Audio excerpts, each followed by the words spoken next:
हम लोग अपना आधार कार्ड, राशन कार्ड सब जला देंगे। देखते कैसे हमको देश से निकालते हैं। हम लोग कुछ नहीं अपने पास दे रखे, जितना हमारे पास प्रूफ है आने वाले दिन में आपको बुलाकर, भाई मीडिया के आपके सामने बुलाकर मैं अपना पूरा प्रूफ रजिस्ट्री से कागज से लेकर हर चीज जलाने का काम करूंगा और देखता हूं कैसे हमारे देश से हमको बाहर निकालते हैं मोदी और योगी। कोई बता दे समाजवादी पार्टी का नहीं मरेगा, नहीं मरेंगे। हमारे प्रधानमंत्री को तो पूरा विश्व ही फेकू के नाम से जानता है। इनकी ट्रेनिंग भी झूठ की है। रामलीला मैदान से सरे सर झूठ बोलने का काम कर रहे हैं कि कैसी एनआरसी, कौन सी एनआरसी, किसने कहा, कहां से आया, किसने बुलाया, कौवा आया, कान लेके भाग गया। पहले अपना कान टटोलो, उसके बाद फिर कुछ भी बोलो। ये जो है मंदिर में भजन भाव करते करते जो है आकर के मुख्यमंत्री बन गए। इन लोगों को पता ही नहीं है, वो केवल जैसे घंटा हिलाओ जाओ, घंटा हिलाओ जाओ, ऐसे ही बयान देते रहते हैं। एक अपराधी टाइप के हमारे मुख्यमंत्री हैं और उप मुख्यमंत्री 17 मुकदमों में, और हमारे जो राष्ट्रीय गृह मंत्री जी हैं ये 3 साल जेल में रहे, उनका नाम ही तड़ीपार है। ये लोग क्या भाषा को क्या आप समझते हैं? संयमित भाषा बोलेंगे, गुंडागर्दी की भाषा बोलेंगे। गुंडा रहे हैं ये लोग सदैव से। लाइव टीवी, सच सबसे आगे। कोई बता दे समाजवादी पार्टी का नहीं मरेगा, नहीं मरेंगे। कोई भी सर फिरा आगे कह देगा कि ये कानून है तो हम कानून मान जाएंगे। उस कानून के आधार पे तो वो प्रधानमंत्री भी नहीं हो सकते हैं। पहले आप ये तो सिद्ध करिए कि कौन वोट देने का हकदार है। पहले वो इस्तीफा दें, उसके बाद एनपीआर करवाएं, एनसीआर करवाएं, उसके बाद वो प्रधानमंत्री बनेंगे तो बनेंगे। समझे क्या? इस तरह वो नहीं हो सकता कि जो भी जगेगा वो कहेगा कि ये नया कानून है। ये तो हिटलर शाही है। आप हमें ये बताइए कि जिस देश में 85% हिंदू रहते हैं, उनको डर किस बात का है? इनके हिसाब से 85% वाले डर रहे हैं, 15% जो अल्पसंख्यक है वो डरा रहे हैं। ये तो पाकिस्तान वाला हाल कर रहे हैं। जो उत्तर प्रदेश के मुख्यमंत्री हैं, ये खुद इनका चरित्र और चेहरा देखिए कि ये 32 मुकदमों में निरुद्ध हैं। एक अपराधी टाइप के हमारे मुख्यमंत्री हैं और उप मुख्यमंत्री 17 मुकदमों में, और हमारे जो राष्ट्रीय गृह मंत्री जी हैं ये 3 साल जेल में रहे, उनका नाम ही तड़ीपार है। ये लोग क्या भाषा को क्या आप समझते हैं? संयमित भाषा बोलेंगे, गुंडागर्दी की भाषा बोलेंगे। गुंडा रहे हैं ये लोग सदैव से। और हमारे प्रधानमंत्री को तो पूरा विश्व ही फेकू के नाम से जानता है। इनसे झूठ की ही उम्मीद है। इनकी ट्रेनिंग भी झूठ की है। ये लोग झूठ के सिवा कुछ नहीं बोल सकते हैं। इन लोगों के पास 6 शब्द के अलावा 7वां शब्द नहीं है। भारत, पाकिस्तान, कश्मीर, हिंदू, मुस्लिम, 6 शब्द निकाल दीजिए तो इनके सारे चुनावी मुद्दे ही समाप्त हो जाएंगे। इन लोगों को पाकिस्तान फोबिया है, मुस्लिम फोबिया है। अभी मैं बताऊंगा नहीं कि आगे होने वाला क्या है। देखिए क्या दुर्दशा होती है। इनको पूरी दुनिया से निमंत्रण बंद हो गया है। संयुक्त राष्ट्र महासचिव ने खुद जो है भारत के ये जो विवाद हुए हैं एनआरसी पर, इस पर उन्होंने जो है बयान जारी किया है कि जो देश में हिंसा हो रहा है वो प्रायोजित है।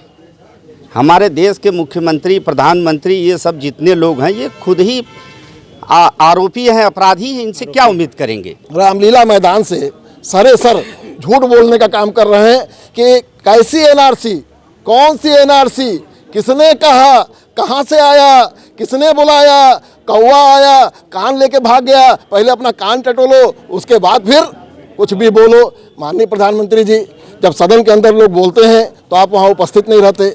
जब आप लोगों की बात सुनना नहीं चाहते हैं, पत्रकार मीडिया आपसे बात करना चाहती है जो इस देश के अंदर निष्पक्ष है, उसकी बात आप सुनना नहीं चाहते हैं। आप केवल गोदी मीडिया के साथ बैठना उठना चाहते हैं। देश के गृह मंत्री की भाषा में और आपकी भाषा में अंतर, आप दोनों की भाषा में, उत्तर प्रदेश के माननीय मुख्यमंत्री जी की भाषा में अंतर, कैसे चलेगा ये देश? देश के प्रधानमंत्री हैं, उनको भी पास अनुभव नहीं है। वो आरएसएस के बड़े नेताओं का जो है गणेश परिक्रमा करके सीधे प्रधानमंत्री बन गए। और जैसे योगी आदित्यनाथ जी हैं, ये जो है मंदिर में भजन भाव करते करते जो है आकर के मुख्यमंत्री बन गए। इन लोगों को पता ही नहीं है, वो केवल जैसे घंटा हिलाओ जाओ, घंटा हिलाओ जाओ, ऐसे ही बयान देते रहते हैं। इन लोगों से कुछ उम्मीद करना देश का, ये जब तक रहेंगे सत्ता पे काबिज रहेंगे, देश का, प्रदेश का नुकसान ही करेंगे। इनसे कुछ उम्मीद करना बेकार है। हम जानना चाहते हैं माननीय प्रधानमंत्री जी से, माननीय मुख्यमंत्री जी से, अमित शाह जी से कि जो एनआरपी करा रहे हैं ये किस बात के एनआरपी करा रहे हैं। एनआरपी कराना है तो इस बात के कराओ कि किसानों की आय दुगना हुई कि नहीं, एनआरपी कराना इस बात की कराओ कि किसानों को लाभ मिल रहा है कि नहीं, नौजवानों को नौकरी मिल रही है कि नहीं, आज हमारे गरीबों के साथ अन्याय हो रहा है कि नहीं, इस बात की एनपीआर कराने की आवश्यकता है। लेकिन ये झूठ बोल रहे हैं, केवल गुमराह कर रहे हैं लोगों को, देश को गुमराह करके जो है वोट लेने का काम कर रहे हैं। अगर कराना ही इनको एनपीआर है तो इस कॉलेजों का कराएं कि बच्चों को शिक्षा मिल रही नहीं, गरीबों को स्वेटर मिल रहा है कि नहीं। ये सब हम लोग तो नहीं मानते, इसको कोई नहीं करेंगे। हमारे राष्ट्रीय नेता अध्यक्ष कह दिए हैं अखिलेश यादव जी कि हम लोग इसका सत्याग्रह करेंगे, एकदम नहीं भरेंगे। हम लोग अपना आधार कार्ड, राशन कार्ड सब जला देंगे, देखते कैसे हमको देश से निकालते हैं। हम लोग कुछ नहीं अपने पास दे रखे, जितना हमारे पास प्रूफ है आने वाले दिन में आपको बुलाकर, भाई मीडिया के आपके सामने बुलाकर मैं अपना पूरा प्रूफ रजिस्ट्री से कागज से लेकर हर चीज जलाने का काम करूंगा और देखता हूं कैसे हमारे देश से हमको बाहर निकालते हैं मोदी और योगी। इस आज़ाद देश में उत्तर प्रदेश के मुख्यमंत्री की जो भाषा है कि ठोक देंगे या बदला लेंगे, यह पूरी तरह से अनैतिक भाषा है और किसी भी एक लोकतांत्रिक प्रदेश के मुख्यमंत्री के लिए यह बात शोभा नहीं देता है। मुख्यमंत्री योगी आदित्यनाथ खुद अपना वह दिन याद करें जब संसद में फूट फूट कर रो रहे थे, और आज जब उनको इस सूबे की कमान मिली है तो इस तरीके की भाषा कर रहे हैं और कह रहे हैं। इसका समाजवादी पार्टी मुंहतोड़ जवाब देगी और आगे आने वाले दिनों में भारतीय जनता पार्टी को उसकी औकात बता देगी। देखिए, देश के माननीय प्रधानमंत्री जी, देश के माननीय गृह मंत्री जी और उत्तर प्रदेश के माननीय मुख्यमंत्री जी, ये तीनों लोग लोकतांत्रिक भाषाओं से लगता है परिचित नहीं हैं। झूठ बोलना इनका जन्मसिद्ध अधिकार है, गुमराह करना इनका जन्मसिद्ध अधिकार है, और आम जनता के सामने कितनी सफाई से झूठ बोलते हैं, इसको देखकर तो ताज्जुब होता है कि कहाँ से इसका प्रशिक्षण इन लोगों को मिला हुआ है। बीजेपी वाले जो कहते हैं वही झूठ है, बकिया जनता करी वही सत्य है। ये झूठ बोलने वाले लोग हैं, जनता को कहेंगे कि झूठ बोल रही है। एनआरसी, सीएए, एनआरपी जो भी ये सब ला रहे हैं सब झूठा है, गलत बात है। ये सब केवल जनता का गुमराह करने, जनता का ध्यान भटकाने के लिए। हम अखिलेश यादव जी के सिपाही हैं, माननीय मुलायम सिंह के सिपाही हैं। हम लोग सच बोलने वाले हैं, सच के साथ खड़ा होने वाले हैं, जुल्म अत्याचार के खिलाफ लड़ने वाले लोग हैं। हम क्यों प्रूफ दें? अगर आपको प्रूफ लेना था तो जब हमने आपको सांसद बनाया, जब हमने आपको प्रधानमंत्री बनाया, जब हमने मुख्यमंत्री बनाया, उसके पहले आपको पूछना चाहिए ना कि मैं देश का नागरिक हूँ कि नहीं हूँ। आप हमसे वोट ले सकते हैं और वोट लेने के बाद आप हमसे पूछ रहे हैं कि मैं क्या कहते हैं यहाँ का नागरिक हूँ कि नहीं। अगर यही बात है तो आप पहले तो प्रधानमंत्री पद से हटाइए, पहले आप ये तय कर लीजिए कि इस देश का नागरिक कौन है, कौन वोट दे सकता है, उसके बाद ना आप प्रधानमंत्री बनेंगे। हमसे एक अधिकारी ने कहा जो उनकी बैठक में शामिल होने गए थे, उन्होंने अपना नाम न लेने की शर्त पर कहा, मैं नाम नहीं लूँगा। उन्होंने कहा कि बैठक में उन्होंने कहा कि दरवाजे चौखट उखाड़ दो। जो लोग लोकतांत्रिक तरीके से अपना विरोध दर्ज करा रहे हैं एनआरसी और एनपीआर और सीएए के मुद्दे पर, उनके दरवाजे चौखट उखाड़ दो। तो ये तो गुंडई की भाषा है साहब। इस लोकतांत्रिक देश के अंदर विरोध करना, मुद्दों पर विरोध करना हमारा जन्मसिद्ध अधिकार है। लेकिन इस देश के वर्तमान शासक जो हमारे उत्तर प्रदेश के हों चाहे केंद्र के हों, वो हमारी आवाज़ को बंद कर देना चाहते हैं। आधार कार्ड क्यों बनाया हमारा? और 1971 के बाद हाई स्कूल का सर्टिफिकेट उनका नहीं मिल रहा है। हमारे दादा के ज़मीन का कागज़ मांगा था 1971 के पहले, ही न चली। अखिलेश यादव जी ने आह्वान कर दिया कि हमें नहीं चाहिए एनपीआर, हमें चाहिए रोजगार, और इसको लेकर बड़ा आंदोलन भी छिड़ने वाला है, जैसा आप सभी जान रहे हैं। और इसके पहले भी पिछले 19 दिसंबर को बनारस के अंदर हम लोगों ने विरोध दर्ज कराया, शांतिपूर्ण तरीके से दर्ज कराया। जेल में हमारे साथी भी गए, छोड़कर बाहर भी आए, और फिर सवाल था कि धारा 144 टूटी कि नहीं टूटी। धारा 144 जेल से निकलते टूट गई। कहाँ गया जिला प्रशासन इस बार? क्यों नहीं जाके दोबारा निरुद्ध कर दिया?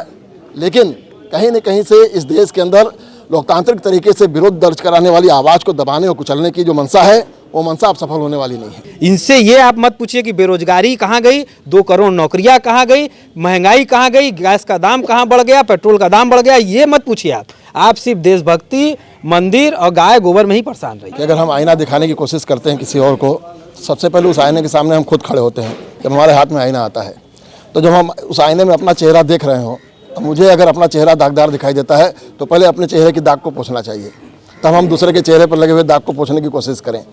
गांधी जी ने भी यही कहा था कि पहले अपना आत्मावलोकन करो, इसके बाद दूसरे को ज्ञान दो।